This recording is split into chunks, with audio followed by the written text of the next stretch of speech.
We were at the bar and we had been there for a long time. And afterwards, we came out and we saw it.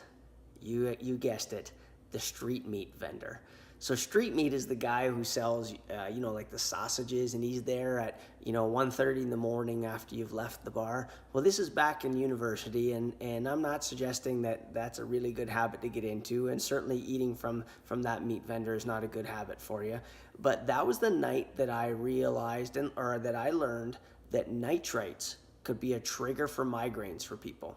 So a friend of mine ate the meat, and about an hour later had a severe migraine. It was his first one.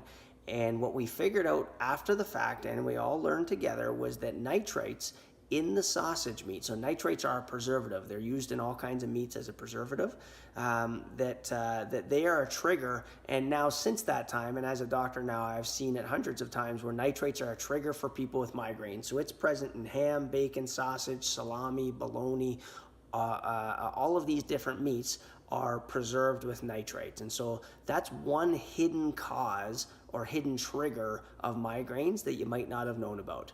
There are two others. The second one is one that we figured out with my wife. So long before she was my wife, she was a headache sufferer, and we found out that the headaches were being triggered by aspartame.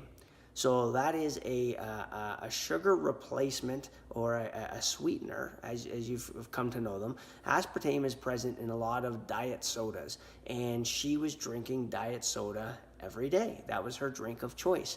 And what we realized when we got her off of that diet soda was that her health improved dramatically, including all of those headaches went away. And again, this is now over 20 years ago when we were just starting to learn about all of these different triggers.